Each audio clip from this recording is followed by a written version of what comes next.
लेकिन ऑन होने में थोड़ा समय लग रहा है। ठीक है, शुरू करते हैं। हेलो एवरीवन, सभी को फिर से गुड इवनिंग।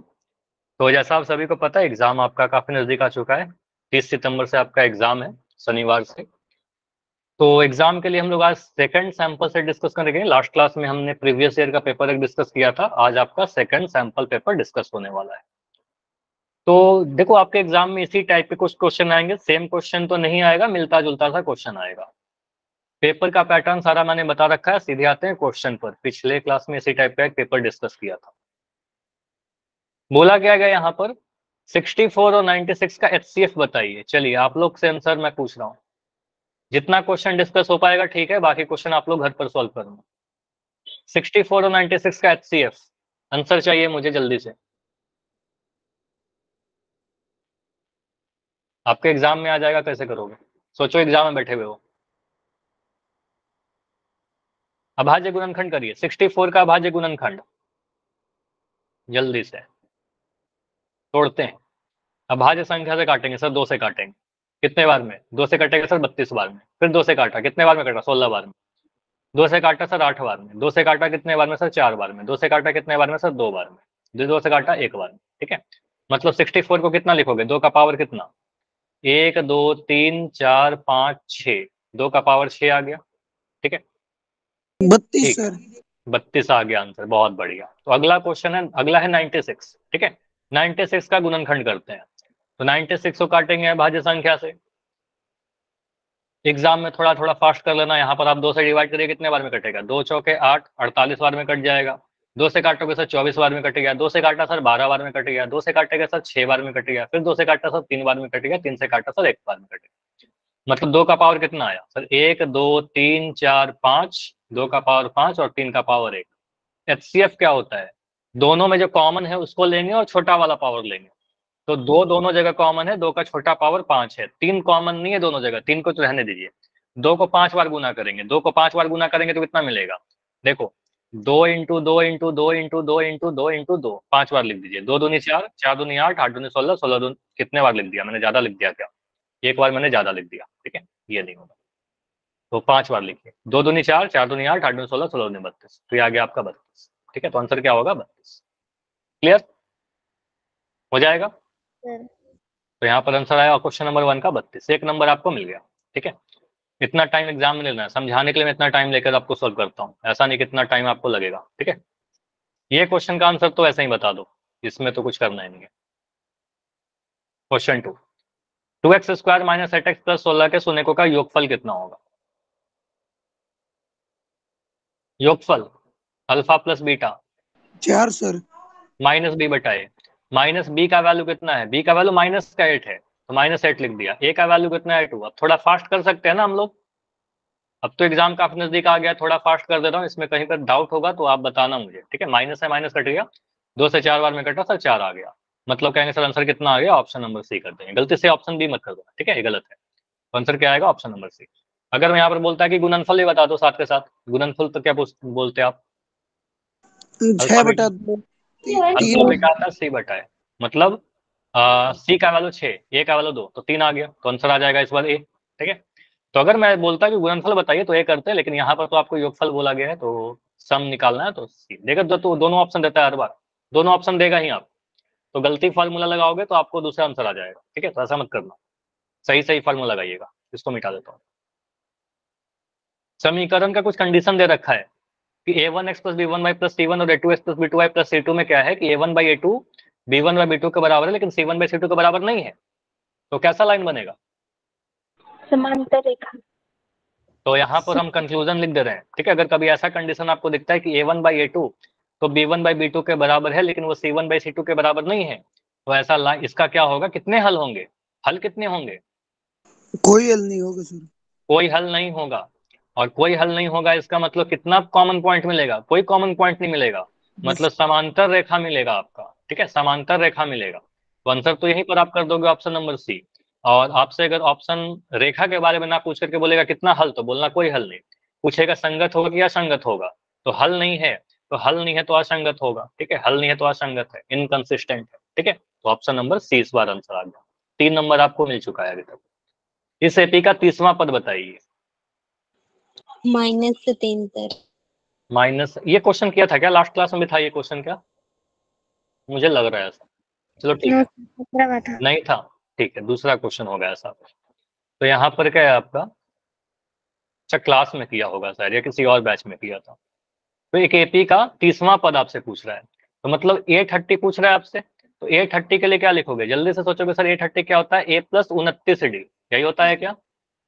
एक कम कर दिया। अब फार्मूला क्या है आपका? AN बराबर A+n-1D। देखो इतना फार्मूला आपको लिख करके नहीं सॉल्व करना है, क्योंकि एक नंबर है क्वेश्चन, ठीक है, डायरेक्ट आप लिख दोगे चलेगा, A+29D। अब यहाँ पर A का वैल्यू कितना है आपका? 10, पहला नंबर आपका 10 है, पहला टर्म 29। D का वैल्यू 3 है क्या? बताइए, D का वैल्यू 3 है, माइनस का 3, 3 लिखेंगे तो गलत हो जाएगा आंसर, हो सकता है कि ऑप्शन दे भी दे, हाँ एक ऑप्शन 3 लिखोगे तो वहां से एक आंसर आ जाएगा 97, ठीक है, नहीं करना। यहाँ पर आपको क्या करना है सर, 7 में से 10 घटाएंगे डी निकालने के लिए, 7 में से 10 घटाएंगे तो माइनस का 3 आएगा, तो यहाँ पर लिखना होगा -3, ठीक है। तो आ गया 10, 29 को 3 से गुना करेंगे तो 87 आएगा, और प्लस माइनस माइनस आ रहा है, प्लस माइनस माइनस, तो 10 में 87 घटाएंगे, माइनस का 77, ऑप्शन नंबर सी हमारा आंसर बन गया, ठीक है। तो इस क्वेश्चन का आंसर ऑप्शन सी। 4 क्वेश्चन हो गया आपका। Question number 5, question number 5 class में शायद डिस्कस किया था या मुझे याद नहीं एग्जैक्ट, लेकिन इसको डिस्कस कर लेते हैं, इंपॉर्टेंट क्वेश्चन। बोल रहा है इस आकृति में ए बी जो है वो क्यू आर के समांतर है, ये वाला जो लाइन है वो क्यू आर के समांतर है, ठीक है, ये दोनों लाइन समांतर है। तो बोल रहा है ए बी का लंबाई अगर 3 सेंटीमीटर है, ये 3 सेंटीमीटर है, क्यू आर 9 सेंटीमीटर है, पी आर ये पूरा आपका यहाँ से यहाँ तक आपको दे रखा है 6 सेंटीमीटर, तो मुझे बताइए पीबी की लंबाई कितनी होगी? क्या लिखोगे, 4, 3, 2 या 12? ए बी सी या डी? ए बी सी या डी? देखो ये अच्छा क्वेश्चन है, इसको इंपॉर्टेंट कर देता हूँ, ये आपके एग्जाम पे एग्जाम से लिया है, ठीक है, पिछले साल का नहीं है लेकिन उसके पहले किसी ईयर में आया हुआ है और फाइनल एग्जाम में आया हुआ था। तो यहाँ से आप कहोगे सर यहाँ से मुझे लग रहा है कि बीपीटी लग जाएगा, एक त्रिभुज में दो भुजा समांतर दिख रहा है, ए बी के समांतर दिख रहा है क्यू आर। तो यहाँ पर आप अगर बीपीटी लगाओगे ना, थेल्स थ्योरम लगाओगे, तो मैं ऐसा लिख सकता हूँ क्या, पी ए बटा ए क्यू बराबर पी बी बटा बी आर? क्या लिख सकते हैं, पी ए बटा ए क्यू बराबर पी बी बटा क्यू आर? बोलिए, लिख सकते हैं, समांतर है तो। लेकिन यहाँ पर ये क्वेश्चन देखो लगता है कि थेल्स थ्योरम का क्वेश्चन है, लेकिन थेल्स का क्वेश्चन नहीं है। यहाँ पर आप देखो पी ए का वैल्यू आपको नहीं दे रखा, ए क्यू का वैल्यू आपको नहीं दे रखा, अब कैसे सॉल्व करोगे? पीबी का वैल्यू पूछा गया है, क्यू आर का वैल्यू आपको दे रखा है, ठीक है, तो आप क्यू आर लिख दिया, यहाँ पर बी आर लिखना चाहिए ना मुझे, पीबी बाई बी आर, ठीक है, पीबी बाई बी आर। तो आप कहोगे सर यहाँ पर हमें ना ही पीबी पता है, ना ही बी आर पता है, ना ही पी ए पता है, ना ही ए क्यू पता है, कुछ भी नहीं पता, तो कैसे सॉल्व करेंगे? नहीं होगा। तो बीपीटी तो लग रहा है लेकिन बीपीटी से सॉल्व नहीं होगा। आप ऐसे सोचिए इस क्वेश्चन को, इस क्वेश्चन के लिए मैं यहाँ पर फिगर बनाता हूँ।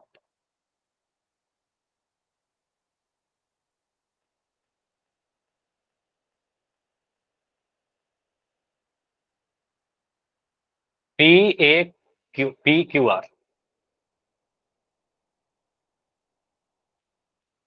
यहाँ पर ए बी। चलो जो मैं पूछ रहा हूँ आप बताइए, छोटा वाला ट्रायंगल देखे पी ए बी और बड़ा वाला ट्रायंगल देखे पी क्यू आर, दोनों में एक कोण कॉमन दिख रहा है क्या? कोण पी दोनों में सेम है?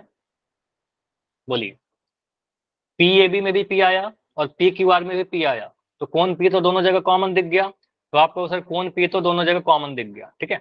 उसके बाद मुझे देखा ये वाला कोण और ये वाला कोण, अगर दो समांतर रेखा को एक तिर्यक रेखा काटेगी तो यहाँ पर जो बन रहा है संगत कोण दोनों बराबर होंगे ना, तो ये वाला कोण इसके बराबर होगा क्या? बोलिए, समझ में आ रहा है? तो छोटा वाला ट्रायंगल पी ए बी और बड़ा वाला ट्रायंगल पी क्यू आर दोनों समरूप होंगे। क्रिटेरिया मुझे बताइए, आप कौन सा क्रिटेरिया यहाँ पर लगाओगे? कितने कोण कॉमन दिखे? दो कॉमन कॉमन दिखा, दो कॉमन मतलब दो सेम दिख गया, तो हम कह सकते हैं एंगल एंगल कसौटी से, ठीक है, एंगल एंगल कसौटी से ट्रायंगल पी ए बी जो होगा वो समरूप हो जाएगा ट्रायंगल पी क्यू आर के। बताइए, पी ए बी और पी क्यू आर समरूप है, पी पी के बराबर है, ए क्यू के बराबर है और बी आर के बराबर हो गया, ठीक है, नाम इसको ध्यान से लिखिएगा। अब अगर दो त्रिभुज समरूप होता है तो वहां पर संगत भुजाएं समानुपाती होती है, तो मैंने लिखा पी ए, तो पी ए को डिवाइड किससे करेंगे? पी क्यू से करेंगे, पी ए बटा पी क्यू, उसके बाद मैं लिख रहा हूँ ए बी। तो अब मुझे बताओ आप लोग, ए बी के नीचे क्या आना चाहिए? ए बी किसके समानुपाती होगा? Q R. Q R. यहाँ से आप क्यू आर लोगे, तो यहाँ से मैंने क्यू आर ले लिया। उसके बाद मैं तीसरा भुजा लिखता हूँ पी बी। यहाँ से मैंने लिया पी बी बराबर क्या लेंगे? बटा पी आर लेंगे। ठीक है, तो यहाँ से कौन सा समानुपाती वाला जो कंडीशन मैंने सिखाया था वो लिख दिया। अब यहाँ पर जिसका जिसका वैल्यू पता है उसका वैल्यू डाल दो। आप क्वेश्चन में देखोगे सर पी ए का वैल्यू नहीं दिया गया है। क्वेश्चन में देखिए क्या क्या दिया गया था, मैं फोटो में ही लिख देता हूँ। ठीक है, क्वेश्चन में देखा था ए बी 3 सेंटीमीटर, यहाँ पर लिखा था 9 सेंटीमीटर। ये पूरा पी आर जो है आपका, ये दे रखा था 6 सेंटीमीटर। ठीक है, आपसे पी बी पूछ रहा था। तो पी ए का वैल्यू तो नहीं पता, पी क्यू का वैल्यू नहीं पता, इसको रहने दो, हटाओ, इससे कोई मतलब नहीं है हमें। तो हम लिख देते हैं ए बी बटा क्यू आर जो होगा ये सर बराबर होगा पी बी बटा पी आर के। ठीक है, तो ए बी का वैल्यू कितना? ए बी का वैल्यू 3 सेंटीमीटर। क्यू आर का वैल्यू कितना? क्यू आर का वैल्यू 9 सेंटीमीटर। पीबी का वैल्यू कितना? पीबी का वैल्यू नहीं पता, पीबी लिख दिया। और पी आर का वैल्यू कितना? पी आर का वैल्यू 6 सेंटीमीटर। ठीक है, तो यहाँ से कितना आ रहा है? 3 एकम 3, 3 तिया 9। तो लिख देंगे क्या? 6/3 बराबर पीबी। पीबी कितना आ गया बोलो? 2 सेंटीमीटर। 6/3 कहने का मतलब कितना हो गया? 3 से घटाना 2 बार में। तो एक अच्छा सा क्वेश्चन आया ये वाला। ठीक है, तो पीबी का वैल्यू कितना आ गया? 2 सेंटीमीटर। समझ में आया? इंपॉर्टेंट है, इसको अच्छे से प्रैक्टिस कर लेना। ठीक है, यस सर। तो इस क्वेश्चन का आंसर आ रहा है ऑप्शन नंबर सी। ठीक है, इंपॉर्टेंट कर दे रहा हूँ, यहाँ पर कर ही रखा है। ठीक है, चलो आगे बढ़ते हैं। अगला क्वेश्चन है आपका क्वेश्चन नंबर 6। ये क्वेश्चन तो शायद रिपीट हो रहा है। मूल बिंदु से 5 - 7 की दूरी बताइए। बताओ कितना होगा? ये तो पिछले वाले पेपर का क्वेश्चन, पिछले साल भी आया था, लास्ट क्लास में शायद डिस्कस किया होगा। तो मूल बिंदु से दूरी का फॉर्मूला क्या होता है? अगर मैं कोई पॉइंट एक्स वाई ले रहा हूँ तो इसका मूल बिंदु से दूरी कितना हो जाएगा? इसको मान लो ओपी कह दिया, तो ओपी कितना हो जाएगा? √/(x² + y²। यही फॉर्मूला होता है मूल बिंदु से दूरी। तो यहाँ पर पॉइंट कितना दे रखा है? 5, -7। ठीक है, तो x का वैल्यू कितना हो गया? 5, y का वैल्यू -7। ठीक है, तो यहाँ पर दूरी कितना आ जाएगा? डिस्टेंस मान लो लिखोगे तो क्या बोलोगे? सर 5 का स्क्वायर प्लस -7 का स्क्वायर। 5 का स्क्वायर कितना आ जाएगा? 25 प्लस -7 का स्क्वायर कितना हो जाएगा? 49। इन दोनों को जोड़िए, माइनस का मत कर देना, यहाँ पर माइनस का 7 का भी स्क्वायर करेंगे तो पॉजिटिव ही आएगा। 49 जोड़ेंगे तो 74 आएगा वर्गमूल। ठीक है, तो वर्गमूल 74 आएगा।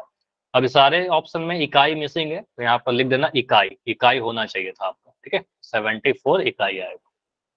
ठीक है, ऑप्शन नंबर ए, क्योंकि वर्गमूल वो परफेक्ट स्क्वायर नहीं है, पूर्ण वर्ग नहीं है, तो ये सॉल्व नहीं होगा इसके आगे। समझ में आया ये वाला फॉर्मूला? ये डिस्कस क्या था आपका कि मूल बिंदु से दूरी पूछेगा तो वर्गमूल x² + y², किसी बिंदु x का, किसी बिंदु p का। ये बताइए क्वेश्चन क्या करोगे? Question number 7।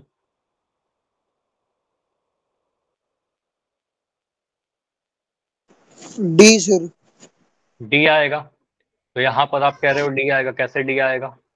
पासे को एक बार फेंकने पर 2 और 6 के बीच की संख्या प्राप्त करने की प्रायिकता क्या होगी? तो 2 और 6 के बीच में, तो आपका पता है पासा में जो कुल परिणाम होंगे, अगर मैं बोलूं कुल परिणाम, तो कुल संभव परिणाम कितने होंगे? कुल संभव परिणाम तो 6 होंगे। आपको पता है सर एक आ सकता है, 2, 3, 4, 5 या 6 आ सकता है। ठीक है, तो कुल संभव परिणाम आपके पास 6 हो गया, टोटल 6 पॉसिबल केसेस। 2 से 6 के बीच, तो 2 से 6 के बीच कितने नंबर है? 3 हो गया, 4 हो गया और 5 हो गया। तो अनुकूल परिणाम कितने होंगे? 3 हो गए। ठीक है, तो यहाँ पर आपका प्रायिकता क्या होगा? प्रायिकता जो भी होगा 2 से 6 के बीच। ठीक है, तो यहाँ पर बोलोगे सर यहाँ पर ऑब्जेक्टिव क्वेश्चन है, तो 3 नंबर है अनुकूल कुल 6 में से, तो 1/2 आंसर। हाँ जी, क्या डाउट है? कुछ बच्चे डी लिख रहे हो, माइक ऑन करके बताइए क्या डाउट है, और किस क्वेश्चन में डाउट है? इस वाले क्वेश्चन में डाउट है या पिछले क्वेश्चन में डाउट है? सर आंसर डी है। अच्छा, आंसर डी है, सॉरी।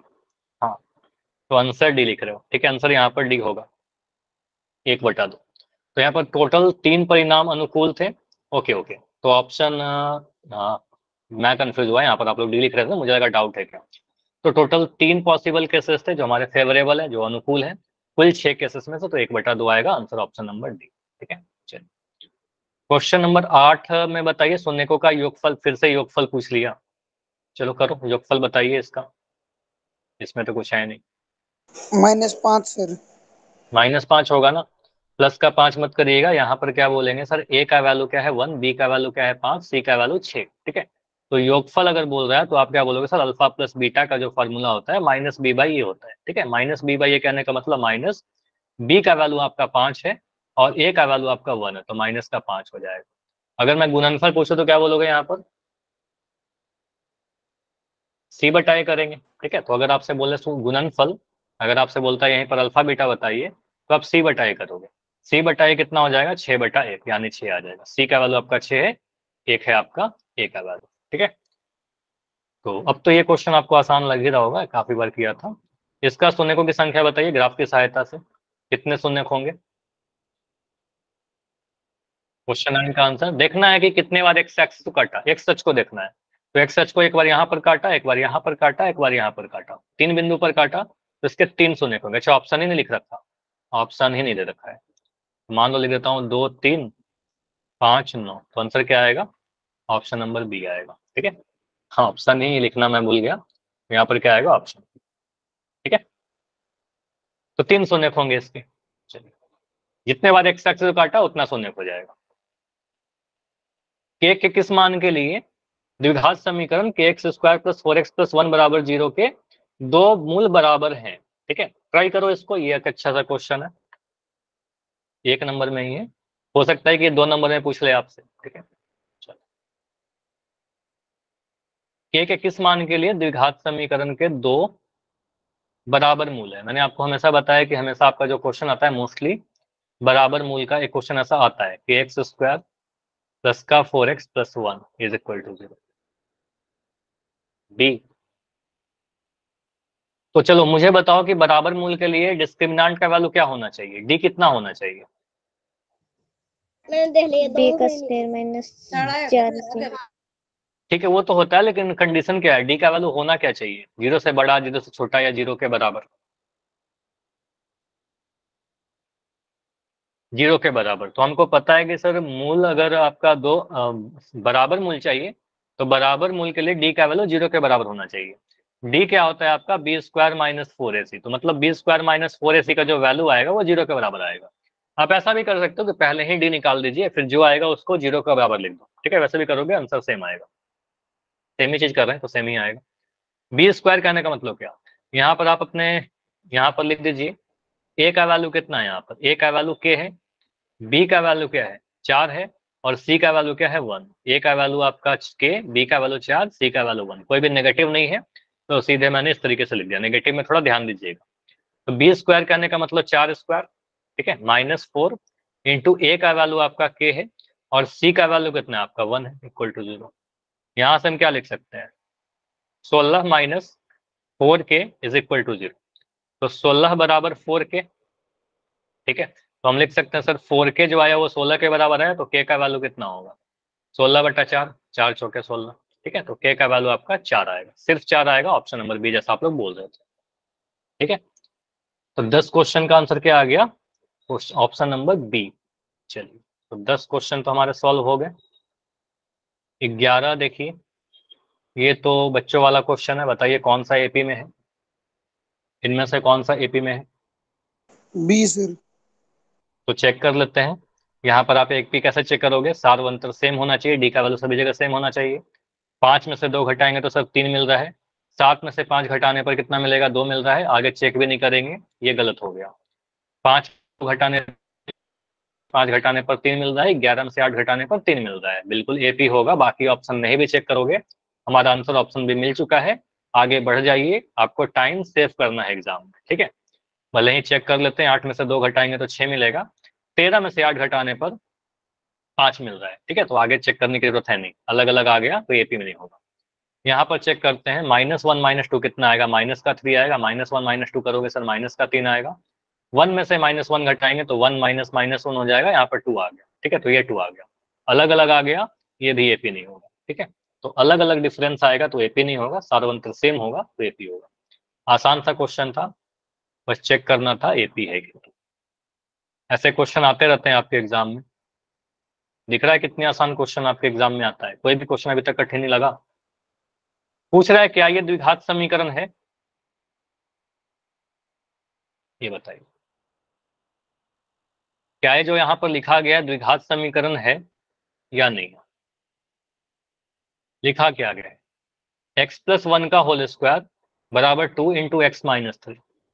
अब देखो ये क्वेश्चन में ना आपको चेंज करके बोल सकता है यहाँ पर कि इसको मानक रूप में बदल करके लिखिए, ठीक है। द्विघात समीकरण यहाँ तो हाँ या ना का क्वेश्चन है, लेकिन हो सकता है आपको बोले कि इसको मानक रूप में बदलिए, तो इसको सॉल्व कर लीजिए आप। ये तो दिख ही रहा होगा कि हाँ द्विघात समीकरण है। अगर लेफ्ट साइड में अगर हाँ ना का क्वेश्चन है तो सीधे बोलेंगे सर x+1 का होल स्क्वायर को एक्सपैंड करेंगे तो एक एक्स स्क्वायर का टर्म यहाँ पर आएगा, ठीक है। इधर से कोई एक्स स्क्वायर नहीं आएगा, मतलब एक्स स्क्वायर रह जाएगा, तो ये द्विघात समीकरण होगा, वो कैंसिल नहीं हो रहा, ठीक है। मैक्सिमम घात 2 आएगा, तो इसका तो आंसर सीधे होगा कि हाँ द्विघात समीकरण है। लेकिन अगर हमसे बोलता है इसके मानक रूप में बदल दीजिए, तो वहां पर आप ए प्लस बी का होल स्क्वायर लगाओगे, तो यहाँ बोलेंगे sir A square plus B square plus 2ab, 2 into X into 1। ये समझ में आया ना सभी को, जो मैंने लिखा है यहाँ पर? मैंने a माइनस बी का होल स्क्वायर बस लगाया है, ठीक है। आप डायरेक्ट एग्जाम में लिखोगे कोई दिक्कत नहीं है, ठीक है। A square plus B square minus 2ab, ठीक है, प्लस 2ab, सॉरी प्लस का है ना यहाँ पर, ए प्लस बी है, ठीक है। ए प्लस बी का whole square, A square plus B square plus 2ab। यहाँ पर आप करिएगा तो एक्स स्क्वायर तो एक्स स्क्वायर ही रह जाएगा, 1 का स्क्वायर 1 होगा, यहाँ पर 2x आ गया आपका, बराबर 2x माइनस 6। आप इस 2x से 2x को कैंसिल कर सकते हो, ये 2x इधर आएगा तो माइनस 2x हो जाएगा, कैंसिल हो गया। तो आपको क्या दिख रहा है? एक्स स्क्वायर प्लस का 1 प्लस का 6 बराबर 0, ये 6 इधर गया पॉजिटिव हो गया, मतलब कह सकते हैं sir X square plus 7 equal to 0। ये हमारा मानक रूप में आ गया, ठीक है। अब चाहो तो इसको ऐसे लिख सकते हो, x square plus 0x plus 7 बराबर 0। हमने क्या किया, A X square plus B X plus C बराबर 0 के फॉर्म में लिख दिया, ठीक है। अगर बोलता है कि स्टैंडर्ड फॉर्म में लिखिए, तो आप इतना भी लिख दोगे तो भी आंसर आपका पूरा मिल जाएगा, सही है। इतना लिख दोगे तो भी आपका आंसर पूरा सही है, ठीक है, कोई नंबर नहीं कटने वाला है, ठीक है। हाँ, अगर आपसे बोलता है कि ए का वैल्यू बताइए, यहाँ पर ए का वैल्यू क्या होगा? 1 सर। एक्स स्क्वायर का गुणांक 1 होगा, एक्स स्क्वायर का गुणांक यहाँ पर 1 दिख रहा है। बी का वैल्यू क्या है? एक्स का 0 0, बी का वैल्यू एक्स का गुणांक होता है 0। सी का वैल्यू क्या है? 7 7, ठीक है। तो ए बी सी पूछता तो ए बी सी कर देते। हो सकता है आपसे पूछ ले, ऐसे पूछता तो नहीं आपके हरियाणा बोर्ड में, लेकिन अगर मैं बोलता हूँ कि ए प्लस बी प्लस सी बताइए, क्या बोलोगे? इन्हीं को जोड़ दीजिए, 1 प्लस 0 प्लस 7, 8 आ जाएगा, ठीक है। हो सकता है बोले ए प्लस बी प्लस सी बताइए, हो सकता है ए इंटू बी इंटू सी बोले, जो बोलेगा उसके अकॉर्डिंग वर्क करिएगा, ठीक है। बस ध्यान रखना क्वेश्चन में पूछ क्या रहा है। पासे को एक बार फेंकने पर अभाज्य संख्या प्राप्त होने की प्रायिकता बताइए। अभाज्य संख्या आने का प्रायिकता, ये सब तो याद होगा आप सभी। 1/2 सर। 1/2। बता दो। एक पासे को अगर एक बार फेंक रहे हैं, कुछ नहीं लिखा, इसका मतलब एक पासे को फेंक रहे हैं, तो कुल संभव परिणाम कितना होगा? संभव परिणाम कितना होगा? आपको पता है 6 होना चाहिए, ठीक है। अब उसमें से 6 को मैं लिख दे रहा हूँ, 1 2 3 4 5 6। इसमें से अभाज्य संख्या कौन कौन सा है? एक अभाज्य है क्या? नहीं, एक अभाज्य नहीं है, 2 अभाज्य है, 3 अभाज्य है और 5 अभाज्य है। तो 3 नंबर हमारे पास ऐसे हैं जो अभाज्य है, ठीक है। तो आप कहोगे सर पी अभाज्य, ठीक है। अभाज्य संख्या का अनुकूल परिणाम कितना हो गया? 3/। जब सर भी एक क्वेश्चन पूछ रहे थे तब तो आप काफी जल्दी इसलिए आंसर कर दिए, 1/2, ठीक है। तो आपका आंसर आ गया 1/2। सर पूछ रहे थे ना इसलिए, क्योंकि एग्जाम में आने वाला है, ठीक है, आएगा एग्जाम में, ठीक है। चलो, तो यहाँ पर आएगा आपका क्वेश्चन नंबर 13 का आंसर, ऑप्शन नंबर ए, ठीक है, ऑप्शन नंबर ए। प्रथम 7 सम संख्याओं का माध्य क्या होगा? हाँ, एक अभाज्य नहीं है, एक ना ही भाज्य है ना ही अभाज्य है। पहला भाज्य संख्या 2 होता है, 2 से स्टार्ट होता है। इस क्वेश्चन का आंसर बताइए।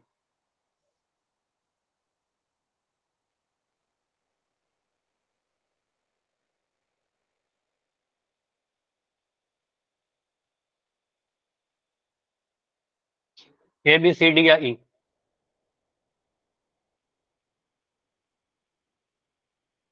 पहले 7 सम संख्याओं का माध्य पूछा जा रहा है। एक स्टैटिस्टिक्स का क्वेश्चन आ गया, मतलब सांख्यिकी क्वेश्चन हो गया। चलो इसको देखते हैं। सर इसमें तो कौन सा ही ऑप्शन नहीं है। तो एक आंसर देखो मैंने लिखा ना लास्ट में, देखो अभी क्या लिखा मैंने, ऑप्शन ही लिखा। 9 नहीं आएगा सर। हाँ, तो क्या होता है ना, कई बार मैं जब क्वेश्चन क्रिएट करते रहता हूँ तो थोड़ा सा एरर हो जाता है, ठीक है। तो वही मुझे भी दिखा एरर है, तो इसलिए मैंने ऑप्शन नंबर ही लिख दिया, ठीक है। तो यहाँ पर आपका आंसर ई ही आएगा। अगर ए के अलावा कुछ और आना होता तो मैं क्यों ऑप्शन देता ही, ठीक है। देखो यहाँ पर प्रथम 7 सम संख्याओं का माध्य, तो प्रथम 7 सम संख्याओं को जोड़ दीजिए। पहला सम संख्या क्या होता है बताइए, पहला सम संख्या 2, जीरो नहीं लेंगे, 2 से लेंगे, ठीक है। जीरो भी कोई सम संख्या नहीं, ना ही सम है ना विषम है, ये ध्यान रखना। जीरो ना ही सम है ना ही विषम है, जीरो को मत लेना। 2 के बाद लेंगे 4, 6, 6 8, 8 10, 12, 16, ठीक है। कुछ गलती हो गया? 14 लोगे ना, तो कितना नंबर ले लिया? 4 3 7 हो गया। इसके आगे लिखने की जरूरत है नहीं है, 7 संख्याएं बोला गया था। देखो मैंने 7 नंबर तो लिख लिए, 1 2 3 4 5 6 7, इन सभी को जोड़िए, जल्दी जल्दी जोड़िए, कितना आएगा।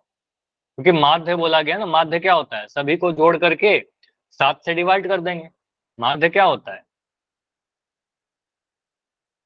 सभी संख्याओं का योग। भाई कुल कितने नंबर आप लिख रहे हो, टोटल कितने नंबर लिख रहे हो, कुल प्रेक्षण, ठीक है। तो यह सभी को जोड़िए, तो जोड़ेंगे तो जल्दी जल्दी जोड़ना है। देखो जोड़ने का एक सबसे अच्छा तरीका बताऊं, आप 10 का जोड़ा बनाइए। देखो ऐसे सोच सकते हो, सर 8 और 2 को जोड़ा कितना मिल गया, 10 मिल गया, यस ठीक है। सर आप सोचिए सर इस 6 और 4 को जोड़ा कितना मिल गया, 10 मिल गया। आपको पता है यहाँ पर और क्या दिख रहा है, ये एक तो 10 अकेला, ये 10 है, ये तो 10 है ही हमारे पास, तो ये कितना मिल गया, 30 मिल गया हमारा। और बचा 12 और 24, तो 12 12 और 14, 12 14 को जोड़ेंगे कितना मिलेगा, बोलिए। 26 28, 26 ना, सब सॉरी 26, 26 में 30 जोड़िए, 10 20 30, तो 56 मिल गया। तो सभी का योग अगर लिखोगे तो योग कितना आ जाएगा, 56 हो जाएगा। आप सीधे जैसे भी जोड़िए, चाहे 2 4 6 6 6 12 12 8 20 20 10 30, बाकी जोड़ोगे तो आपका 56 आ जाएगा। अब यहाँ पर माध्य कितना हो जाएगा, माध्य बराबर कुल योग 56, कुल नंबर कितने हैं यहाँ पर, टोटल 7 नंबर थे, ठीक है। कि जितने नंबर है उसको n से डिवाइड कर दिया, 7 नंबर है तो 7 से डिवाइड करिए, 56/7 आपका 8 आ जाएगा, ठीक है। विषम संख्या बोलेगा तो विषम लिखेगा, सम बोलेगा सम लिखिएगा, ठीक है। ओके, इसका एक शॉर्टकट बता दो। देखो अगर ये क्वेश्चन आ गया ना, अगर सम संख्या का बोल रहा है तो 7 का पूछ रहा है तो 1 बढ़ा करके 8 आंसर आ जाएगा। मैं बोलता हूँ पहले 20 सम संख्याओं का माध्य, 21 ठीक है। तो आप बोलोगे सर 21, ठीक, ओके। अगर यस मैं सर बोल रहा हूँ 25 सम संख्याओं का माध्य, 26 26, ठीक है। तो n+1 ऐसे कर दीजिए, ठीक है। चलिए, उसके बाद अगर मैं बोल रहा हूँ और विषम संख्या लिख देगा, फिर विषम संख्या लिख देगा, क्या करोगे? -1 सर। नहीं नहीं नहीं, माइनस है। अपने आप से कोई ट्रिक मत बनाया करो। देखो या तो कोई ट्रिक आपको कोई टीचर बताएगा तो वो ध्यान रखिएगा, और अगर कोई टीचर आपको ट्रिक नहीं बताता है तो आप खुद से पूरा प्रोसेस से करिएगा। ये नहीं कि अपने बना लिया सर हमें लग रहा है -1 कर देंगे, नहीं करना। जैसे समझो, अगर मैं कह रहा हूँ पहला 3 विषम संख्या, ठीक है, पहला 3 विषम संख्या, तो लेंगे 1, फिर लेंगे 3, फिर लेंगे 5, ठीक है। तो इसका माध्य निकालिए, आपको इन दोनों को जोड़ने पर कितना मिलेगा, 5 3 8 1 9, ठीक है। 9 को 3 से डिवाइड करें, कितना आया, 3 आया। तो पहला 3 विषम संख्या का माध्य कितना आएगा, 3 आएगा, सेम ही नंबर रह जाएगा। मैं बोलूं पहला 20 विषम संख्या का माध्य, तो 20 ही रहेगा। पहला 50 विषम संख्या का माध्य, तो 5 50 ही रहेगा। तो दो चीज समझ में आ रहा है, ऐसे लिख लो नोट करके। पहले n सम संख्याओं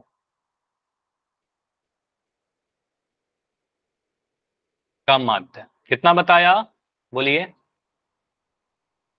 1 बढ़ा देंगे ना, 7 संख्या में 8 किया था तो n+1 कर दीजिए, 1 जोड़ दीजिए, ठीक है। तो अगर 20 संख्या का बोलेगा तो 21 कर दीजिएगा, 50 संख्या का बोलेगा 51 कर दीजिएगा, 18 संख्या का बोलेगा 19 कर दीजिएगा। और मैं विषम कर दूं, अगर पहले n विषम संख्याओं,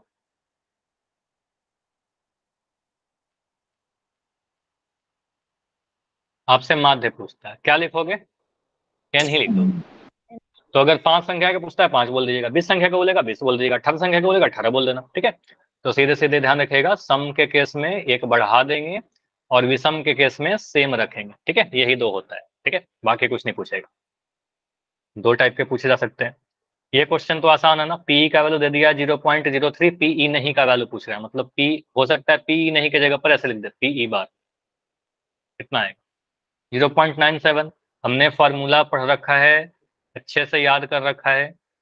क्या था फॉर्मूला प्रोबेबिलिटी का?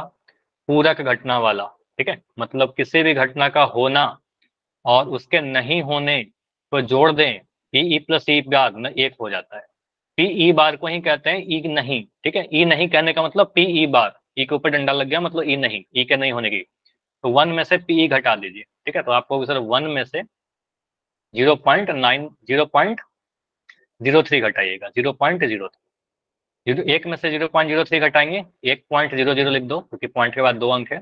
0.03 लिखोगे तो घटाओगे तो यहाँ पर 7 आ गया, 9 आ गया, 0.0, तो आपका आ गया 0.97, ठीक है। 0.97 आपका आंसर आ गया, ऑप्शन नंबर सी। कुछ बच्चे यहाँ पर गलती से ऑप्शन नंबर बी कर देते हैं, कुछ बच्चे ए कह देते हैं, तो ये छोटा छोटा गलती कैलकुलेशन मत करना, ठीक है। एग्जाम में ये सब आते रहेगा, छोटा मिस्टेक मत करिएगा, बड़ा मिस्टेक भी मत करिएगा, ठीक है, मिस्टेक ही मत करिएगा। क्वेश्चन कह रहा है कि एक द्विघात बहुपद ज्ञात कीजिए जिसके शून्यकों का योग और गुणनफल 1/4 और -1। चलो ये वाला थोड़ा एक अच्छा क्वेश्चन है, सर 4 हालांकि एक्स स्क्वायर आसान। Minus x minus 4। ठीक है, मैं देखता हूँ इसको सॉल्व करके। हाँ जी साहिब, फिर से बोलोगे, क्या बोला आपने? 4 x square minus x minus 4। ठीक है, देखते हैं क्या होगा। अब यहाँ पर बोल रहा है बहुपद के शून्यकों का योग कितना दे रखा है, और एक द्विघात बहुपद बताइए जिसके शून्यकों का योग 1/4 है और शून्यकों का गुणनफल -1 है। तो योग और गुणनफल आपको दे रखा है, तो आप यहाँ पर लिखोगे सीधे सीधे, योग कहने का मतलब सर सम, ठीक है, मतलब एस का वैल्यू दे रखा है कितना, 1/4। और यहाँ पर बोलोगे सर गुणन कहने का मतलब क्या, प्रोडक्ट, मतलब पी का वैल्यू आपको दे दिया है -1। तो आपका जो बहुपद होता है x square minus S into x plus P यही होता है, ठीक है। लेकिन यहाँ पर चलो अभी के लिए इतना ही रखते हैं, यही वाला फॉर्मूला यूज कर लेते हैं। तो यहाँ पर आप बोलो सर एक्स स्क्वायर, तो एक्स स्क्वायर आ गया माइनस एस का वैल्यू कितना 1/4, ठीक है, इंटू एक्स प्लस पी का वैल्यू कितना, पी का वैल्यू आपका -1 है, तो यहाँ पर -1 कर दिया। मतलब सॉल्व करने के बाद ये आपका दे रहा है एक्स स्क्वायर -1/4, या फिर लिख सकते हो x/4 -1, ठीक है। तो कई बार ये क्वेश्चन ना आपके ऑप्शन वाले में आएंगे और ये ऑप्शन रहेगा ही, ठीक है, ये ऑप्शन नहीं रहेगा आपके एग्जाम में। तो बहुपद को सिंप्लीफाई करने के लिए हम क्या करते हैं, आपको पता है सर एक के से भी इसको मल्टीप्लाई कर सकते हैं, इस तरीके से भी आपको सिखाया था, के से मल्टीप्लाई करिएगा, कुछ फ्रैक्शन आ जाता है तब जाकर ये के को इंट्रोड्यूस कर देना, सभी जगह के लगा दो। अब के का वैल्यू क्या ले, कुछ सुटेबल नंबर ले लीजिए जो इसको फ्रैक्शन कैंसिल कर दे, मतलब नीचे में 4 दिख रहा है तो के का वैल्यू यहाँ पर 4 ले लेंगे, ठीक है। के का वैल्यू 4 ले लेंगे तो कट जाएगा, तो के का वैल्यू अगर 4 लोगे तो आपका बन जाएगा एक्स स्क्वायर माइनस x/4 -1, ठीक है। तो मल्टीप्लाई होगा तो बन जाएगा 4x स्क्वायर, 4 इंटू x/4 होगा मल्टीप्लाई, 4 से 4 आपका कट गया तो माइनस का x माइनस 4x से मल्टीप्लाई होगा -4, तो आंसर आ जाएगा 4x स्क्वायर माइनस x -4। हालांकि अगर ऑप्शन नहीं रहे, सुनिए मेरी बात, हालांकि अगर आपके पास ऑप्शन नहीं रहेगा और यहाँ पर आंसर छोड़ दोगे और अगर ये क्वेश्चन 1 नंबर का है तो आपको 1 नंबर मिल जाएगा, कुछ गलत नहीं है, ठीक है। लेकिन ये मैंने क्यों सिखाया, क्योंकि मान लो ऑप्शन में ही ना रहे ये वाला, ठीक है, तो ये मत सोचना ये गलत आ गया, ठीक है, फिर आप ये आंसर करोगे, ये वाला ऑप्शन में जरूर रहेगा, या तो ये रहेगा या तो ये रहेगा, दोनों में एक तो रहेगा, ठीक है। तो के का वैल्यू जनरली 1 होता है, अगर कुछ फ्रैक्शन आता है तो वहां पर हम लोग के का वैल्यू सुटेबल देते हैं। हल करिए, यहाँ पर 3x माइनस वाई का वैल्यू 3 है और x माइनस वाई का वैल्यू 4 है।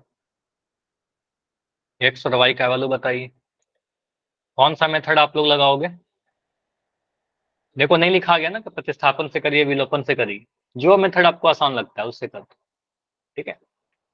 ज्यादा आसान है विलोपन, ठीक है, ज्यादा आसान है विलोपन। 3x माइनस वाई का वैल्यू 3 है, x माइनस वाई का वैल्यू कितना है 4 है। समीकरणों को जोड़ना चाहिए कि घटाना चाहिए, जोड़ दे कि घटा दे?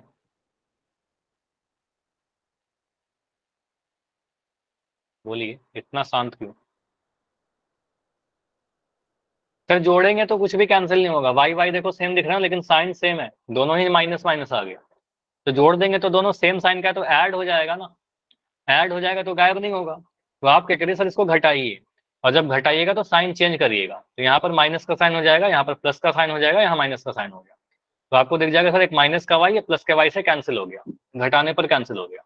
तो 3x में से x घटाओगे तो 2x बनेगा, 3 में से 4 घटाओगे तो माइनस का 1 मिलेगा, x का वैल्यू कितना आ गया, -1/2 आ गया। तो x का वैल्यू किसी का तो अभी आ रहा था चैट सेक्शन में -1/2, संगम का, तो -1/2 आ गया x का वैल्यू।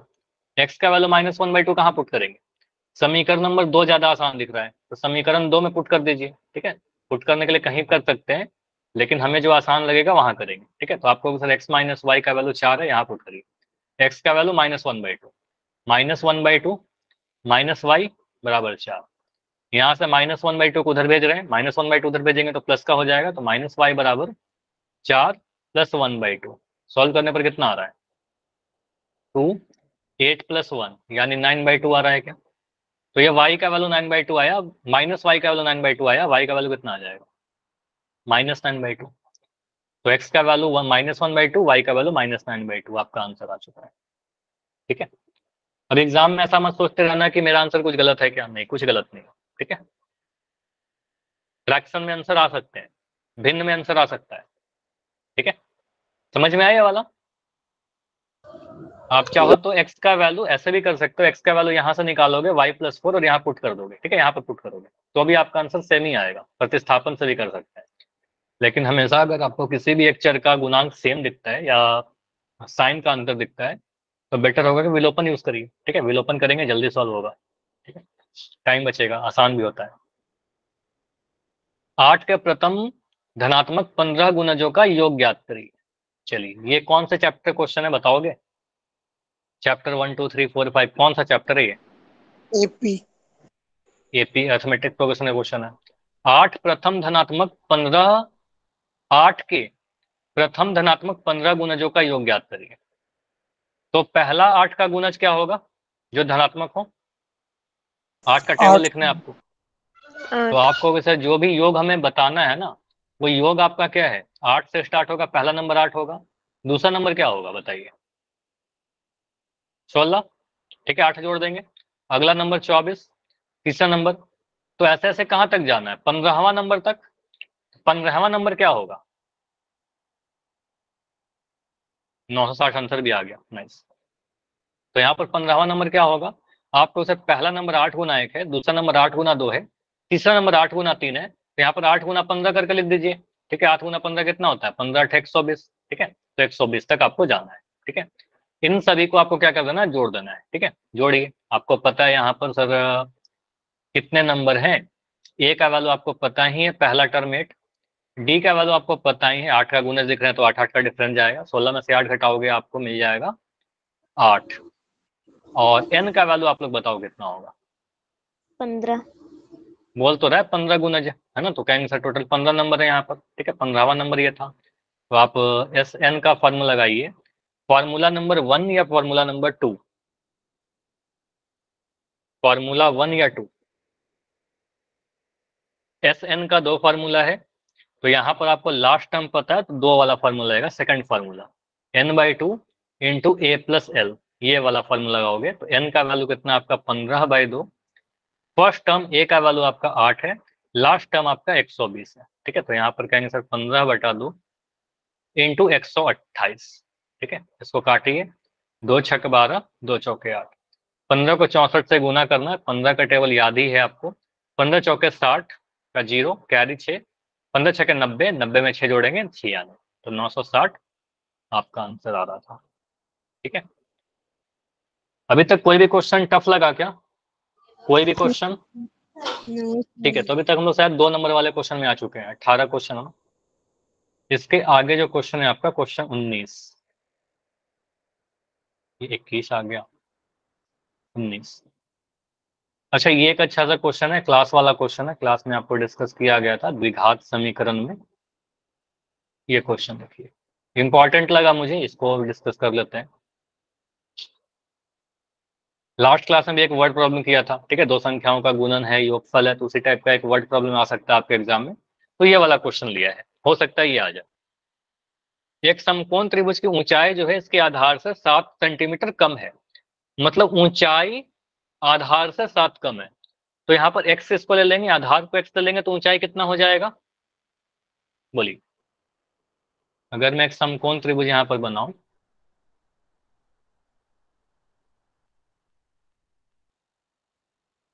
फिगर बना देना, ऐसा नहीं कि बिना फिगर के ही बनाने लगेगा, फिगर बना देना एग्जाम में, ठीक है, कुछ कठिन है नहीं आपका। तो ए बी सी लिख दिया, तो यहाँ पर 90 डिग्री। अब यहाँ पर आपको पता है सर किसी को भी आधार किसी को ऊंचाई ले सकते हैं कर्ण को छोड़कर, तो कर्ण तो आपका ऐसे ही रहेगा, यहाँ पर एच लिख सकते हो, ट्रिगोनोमेट्री आपको पढ़ाई ही है। तो यहाँ पर आधार ऊंचाई अभी के लिए ठीक ठाक फिक्स नहीं, तो किसी को ले सकते हो, तो मैं नीचे वाले को आधार ले लेता हूँ। तो मान लो आधार को आपने एक्स बोल दिया, ठीक है, तो ऊंचाई कितना हो जाएगा, ए बी का वैल्यू कितना हो जाएगा, एक्स माइनस 7। 7, आधार से 7 सेंटीमीटर कम है, तो यहाँ पर आप लिख दोगे सर एक्स माइनस 7 सेंटीमीटर, ठीक है, ऐसे ही लिख दो एक्स माइनस 7, ठीक है।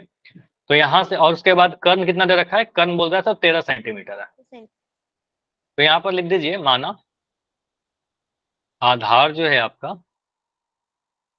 x सेंटीमीटर, इतना लिखना पड़ेगा क्योंकि हो सकता है क्वेश्चन 3 नंबर में आए।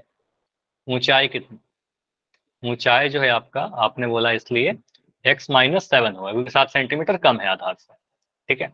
अब यहाँ पर इस फिगर को देखें तो हम ऐसा कह सकते हैं सर आधार हमारा BC है, ठीक है, BC का वैल्यू कितना हो गया आपका x सेंटीमीटर हो गया, और AB जो है आपका AB का वैल्यू x माइनस 7 सेंटीमीटर हो गया, ठीक है।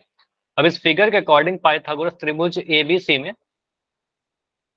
हम ऐसा लिख सकते हैं क्या, AB square plus BC square बराबर AC स्क्वायर, बताओ, है ना, यस सर। पाइथागोरस, ठीक है, रीजन बता देना कि कौन सा प्रमेय लगा रहे हैं, पाइथागोरस प्रमेय लगा रहे हैं, ठीक है। अब इसमें वैल्यू डाल दो, ए बी स्क्वायर कितना है, ए बी आपका एक्स माइनस 7, तो एक्स माइनस 7 का होल स्क्वायर कर दीजिए, बी सी स्क्वायर कितना एक्स स्क्वायर है बराबर ए सी स्क्वायर कितना 13 का स्क्वायर है। चलिए बस इसको सॉल्व करना है, आपका आंसर आ जाएगा, ठीक है, सॉल्व कर लीजिए, ए माइनस बी का whole square X square plus 7 का square minus 2ab 2 into X into 7 plus X square. कहीं पर भी कैलकुलेशन में कोई दिक्कत होता हो तो बता देना, ठीक है। तो यहाँ से आपका आ जाएगा एक्स स्क्वायर प्लस 49 माइनस 7 दूनी 14x प्लस एक्स स्क्वायर बराबर 169, ठीक है, सॉल्व करिए, एक्स स्क्वायर और एक्स स्क्वायर ऐड हो जाएगा, एक्स स्क्वायर ऐड हुआ 2x स्क्वायर, अच्छा जो माइनस 14x लिख दिया यहाँ पर, 169 को इधर लेकर आ रहे हैं तो क्या बनेगा, बताओ, यहाँ पर डायरेक्ट लिख दूं क्या, ऐसे लिख देता हूँ 169 माइनस 49, ठीक है, इतना भी क्यों लिखे, बताओ 169 में से 49 घटाएंगे कितना मिलेगा, 120 मिलेगा, ठीक है, 120 को इधर खींच के ले आओ, ठीक है, तो आपका क्या बन जाएगा 2x square minus 14x minus 120 बराबर 0। अब दोनों सभी जगह 2 कॉमन दिख रहा है तो 2 कॉमन ले लो, आसान हो जाएगा आपके लिए, 2 कॉमन लिया तो एक्स स्क्वायर माइनस का 7x माइनस का 60 बराबर 0, ठीक है, ये 2 उधर जाएगा तो 0/2 हो जाएगा और वो खत्म हो जाएगा, तो यहाँ पर आपका इक्वेशन बन गया एक्स स्क्वायर माइनस का 7x माइनस 60 बराबर 0, ठीक है, ये आ गया। आपको सॉल्व करना है द्विघात समीकरण को मध्य पद विभाजन विधि से, मिडिल टर्म स्प्लिट करिए, तो समीकरण आपका यहाँ पर लिख रखा है 12 और x का वैल्यू आ जाएगा 12 गुना 5, 12 पंजे 60 होता है और 12 में से 5 घटाएंगे तो 7 आ जाएगा, ठीक है। तो आपका यहाँ समीकरण लिख रखा है एक्स स्क्वायर माइनस का 7x माइनस का 60 बराबर 0, ठीक है। तो 60 को ब्रेक करना है कुछ इस तरीके से घटा करके 7 आ जाए, 12 पंजे 60, ठीक है, तो आप लिख दोगे सर एक्स स्क्वायर, देखो 12 में से 7 घटा 12 में से 5 घटाएंगे तो 7 आएगा, हमें माइनस का 7 चाहिए, तो माइनस 7 के लिए क्या लिखेंगे, 5 माइनस 12 लिख दोगे, तो आप सीधे यहाँ पर लिख सकते हो क्या 5x माइनस 12x कर देंगे तो सर माइनस का 7 आ जाएगा, बताओ 5 में से 12 घटाएंगे तो माइनस का 7 आ जाएगा, तो जो बीच वाला टर्म है -7 उसको मैंने लिखा 5x माइनस 12x, समझ में आ रहा है या नहीं, यस सर। ठीक है, हाँ इसी को कहते हैं मध्य पद विभाजन विधि, ठीक है, मिडिल टर्म स्प्लिटिंग मेथड। तो यहाँ से आप x कॉमन लोगे, पहले 2 टर्म में से x कॉमन लिया तो क्या बचा x प्लस 5 -12 कॉमन लोगे तो आपको क्या बचेगा, x प्लस 5 बराबर 0। x प्लस 5 दोनों जगह से हमने कॉमन लिया तो बच गया आपका x माइनस 12, ठीक है, बराबर 0। तो आपका दो गुणनखंड दिख रहा है तो आपको सर x का वैल्यू या तो -5 आएगा यहाँ से, ठीक है, और यहाँ से क्या आ जाएगा, x का वैल्यू 12। तो x का वैल्यू -5 हो सकता है क्या? नो ये सर। पॉसिबल नहीं है क्योंकि x एक आधार था हमारा, ठीक है, एक लंबाई दूरी है तो आधार कभी नेगेटिव नहीं हो सकता। तो हम क्या बोलेंगे सर, x जो है हमारा वो 12 सेंटीमीटर पॉसिबल हो सकता है। तो इसका मतलब इस त्रिभुज का जो आधार रहेगा, आप इसके बाद लिखेगा आधार आपका BC जो है x है, तो आपको सर आधार क्या है आपका, तो आपने बोला आधार हमारा 12 सेंटीमीटर होगा और ऊंचाई कितना हो जाएगा, 12 में से 7 7 घटाओगे, 7 था कि 5 था, 12 सर माइनस 7 7, ठीक है। देखो यहाँ पर ऊंचाई जो था वो 7 सेंटीमीटर कम था आपका, x माइनस 7, तो x में से 7 घटा दीजिए, 12 में से 7 घटा दीजिए तो आपका आ जाएगा 5 सेंटीमीटर, ठीक है, 5 सेंटीमीटर। तो 12 सेंटीमीटर 5 सेंटीमीटर है। ट्रिपलेट याद आया आपको, एक ट्रिपलेट बताया था 12 5 13, 5 12 13, तो वही यस ट्रिपलेट यहाँ सर। पर बन जा रहा है, फॉर्म हो जा रहा है, ठीक है। तो यहाँ पर आपको दिखेगा ये वाला 5 सेंटीमीटर है, ये वाला 12 सेंटीमीटर है, ये 13 सेंटीमीटर है, ठीक है। ट्रिगोनोमेट्री में आपको ट्रिपलेट भी याद करवाया था। चलिए, हालांकि ट्रिगोनोमेट्री इस बार सिलेबस में नहीं है, नहीं आएगा। तो क्वेश्चन नंबर 19 हमारा हो चुका है। क्वेश्चन नंबर 20, 3 4 और -4 7 को मिलाने वाले रेखाखंड को y h किस अनुपात में डिवाइड करता है, किस अनुपात में विभाजित करता है, और विभाजित करने वाले बिंदु के निर्देशांक भी ज्ञात कीजिए। मुझे बताओ लास्ट क्लास में क्वेश्चन ऐसा किया था कि मध्य बिंदु क्या करिए, यस सर।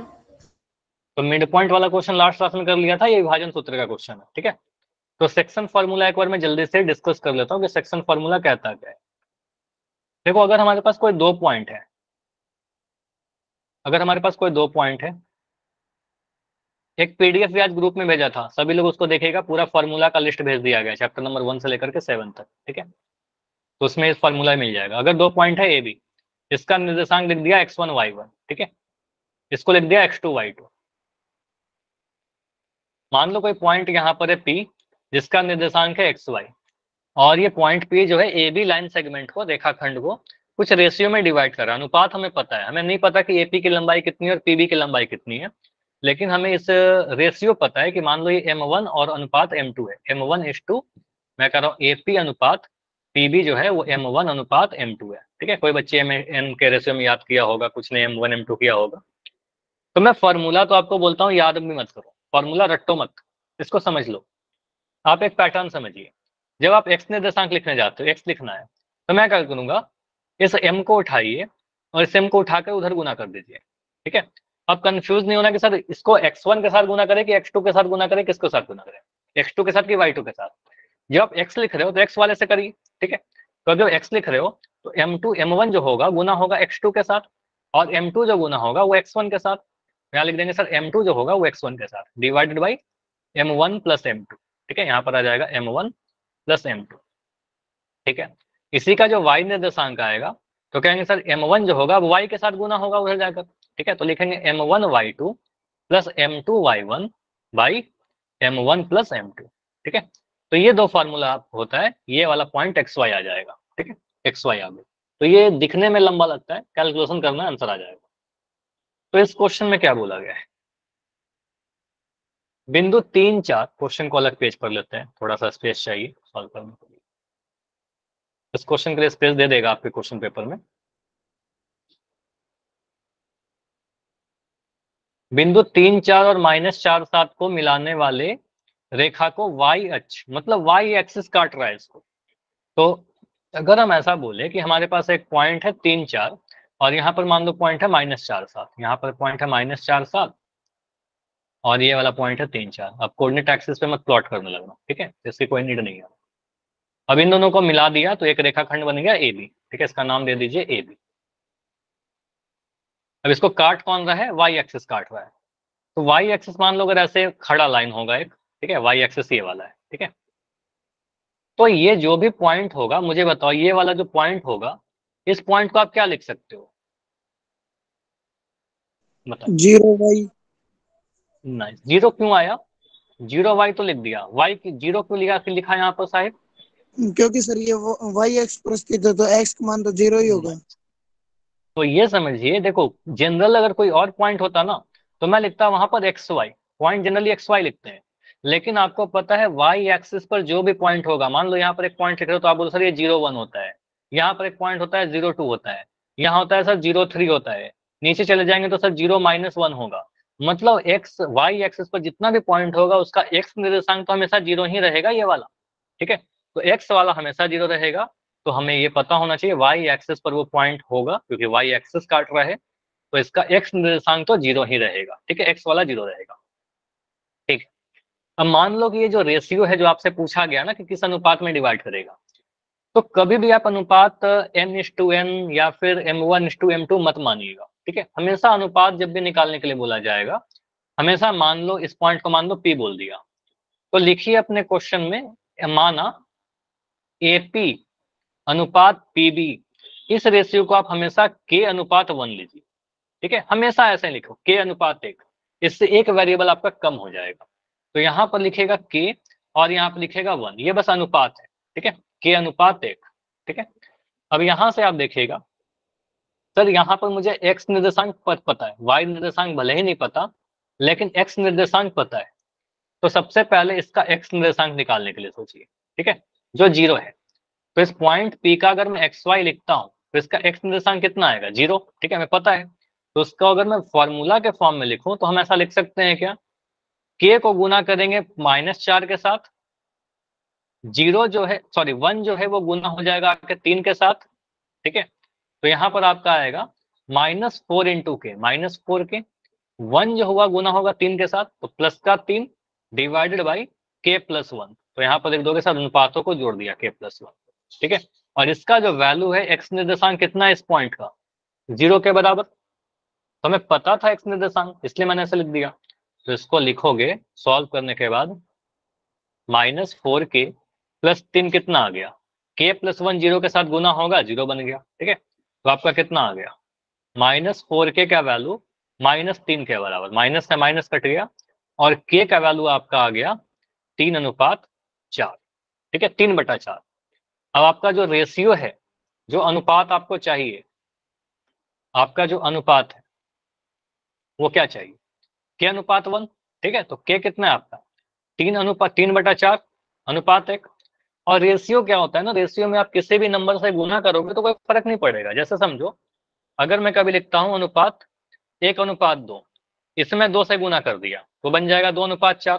तो 1:2 और 2:4 सेम रेशियो, कुछ भी नहीं दिख रहा है क्या स्क्रीन, अभी दिख रहा होगा ना। तो आप कहोगे सर इसमें कोई अंतर नहीं है, 1/2 लिखिए चाहे 2/4 लिखिए, मैं इसमें 5 से गुना कर दूं तो बन जाएगा 10:20, तो ये भी 1/2 ही है। तो किसी भी नंबर से आप गुना कर सकते हो। तो सिंप्लीफाइड फॉर्म में लिखने के लिए मैं क्या करता हूँ, इस एपी में आप 4 से गुना कर दीजिए। ठीक है, सॉरी इस अनुपात में आप 4 से गुना करिए। तो 3/4 में 4 से गुना होगा तो 3 बन जाएगा, और 1 में जब 4 से गुना होगा तो 1 गुना 4 आपका 4 आ जाएगा। तो 3/4, 3/4 आपका आंसर आ जाएगा। ठीक है, 3:4। ओके, समझ में आया। Yes sir. अब यहाँ से हमें पता करना है सर, पॉइंट ही बता दो। ठीक है, तो y का वैल्यू निकाल दीजिए, आपको अब रेशियो तो पता चल गया ना। अब x तो पता ही है आपको, x का वैल्यू तो 0 आ ही रखा है यहाँ पर। आप इस बिंदु का y निर्देशांक y निकालिए। ठीक है, सिंपल क्वेश्चन अब इतना बदल गया है, ये आपका एक पॉइंट है, ये पॉइंट है आपका 3 4 और -4 7, यहाँ पर आपका 3 4 और ये आपका -4 7, और यहाँ पर जो अनुपात आपका आया था 3:4 आपने बोला। ठीक है, ये p है, इसका x तो आपको पता है 0, y निकालना है। तो y कैसे निकालें, 3:4। ठीक है, तो y कितना होगा, फॉर्मूला नहीं याद, मुझे भी नहीं याद। ठीक है, आपको इस 3 को गुना करें किसके साथ, -4 या 7, बताओ किसके साथ गुना होगा, माइनस -4। y निकाल रहे हैं ना, 7 होगा, y 7 निकाल रहे से। हैं। देखो ये ध्यान रखना, y निकाल रहे हो तो y वाले के साथ गुना करिए, x निकालेंगे तो x वाले के साथ गुना करेंगे। ठीक है, तो y निकालने जा रहे हैं तो y वाले के साथ गुना करिए। ठीक है, बाद वाला। तो 3 गुना होगा आपका 7 के साथ, प्लस ये 4 किसके साथ जाकर गुना होगा, बताइए कहाँ जाकर टकराए, 4 से बोलिए। सर। 4 से जाकर गुना होगा क्योंकि आपको y निकालना है। तो 4 गुना 4, ठीक है, डिवाइडेड बाई 3 + 4, अनुपातों को जोड़ दीजिए तो आ जाएगा 21 + 16/4 3 7, कितना आ रहा है 21 16 जोड़ने पर 6 1 7, 37 आ रहा है क्या। तो ऐसा ही आंसर रहेगा, ठीक है। ऐसे आंसर मत लिखना, आप पॉइंट जो आपको बिंदु पूछा गया ना, बिंदु क्या लिखोगे? बिंदु आप लिख दोगे 0,37/7, ठीक है। चलिए, तो कहां तक हमने डिस्कस कर लिया? तो ये हमारा हो चुका है क्वेश्चन नंबर 20 तक। कितने क्वेश्चन और आए? अच्छा, 21 नंबर क्वेश्चन तो तीनों क्लास में आज डिस्कस कर लिया, भाज्य संख्या वाला भी डिस्कस कर लिया, 2 से 6 वाला डिस्कस कर लिया, विषम संख्या का भी आप देख लोगे, 3 विषम संख्या होता है, 3/6 करेंगे, आंसर 1/2 आ जाएगा। ये क्वेश्चन लास्ट क्लास में डिस्कस किया था, ये क्वेश्चन लास्ट क्लास में डिस्कस किया था, या क्लास में तो डिस्कस किया ही है। एक समलंब चतुर्भुज वाला क्वेश्चन होगा, याद करिए, ठीक है। जहां आपको प्रूफ करना है OA/OB OC/CD। ये हमारा एक्सरसाइज 6.2 का क्वेश्चन नंबर 9 है, या कह सकते हैं 6.3 का क्वेश्चन नंबर 3 है। दोनों सेम क्वेश्चन है, ठीक है, दोनों ही डिस्कस किया हूँ क्लास में, वहां से देख लीजिएगा, ठीक है, रिकॉर्डिंग देख लीजिएगा। अब एक क्वेश्चन नंबर 23 आ जाता है, तो इतना टाइम है नहीं कि इसको करें। ये कर लोगे आप लोग, मुझे बताइए, इसको ट्राई करोगे आप लोग? ये एनसीईआरटी का क्वेश्चन है आपका, एनसीईआरटी एक्सरसाइज नंबर 14.1 का क्वेश्चन है, ठीक है। इसको ट्राई करिएगा, और कोई भी डाउट होगा तो बताइएगा, ठीक है। इसका आंसर जो आएगा वो 20 आएगा, ठीक है, इसका आंसर 20 आएगा, ठीक है। चलो, तो आज इतना ही रखते हैं। इसका मैं सॉल्यूशन सेंड कर दूंगा, ठीक है। चलो, एंड सभी को ऑल द बेस्ट। आपका अगला एक क्लास जो होगा एग्जाम के बाद होगा, है ना, तो अच्छे से एग्जाम दीजिएगा, और सभी लोग एकदम बढ़िया करिएगा।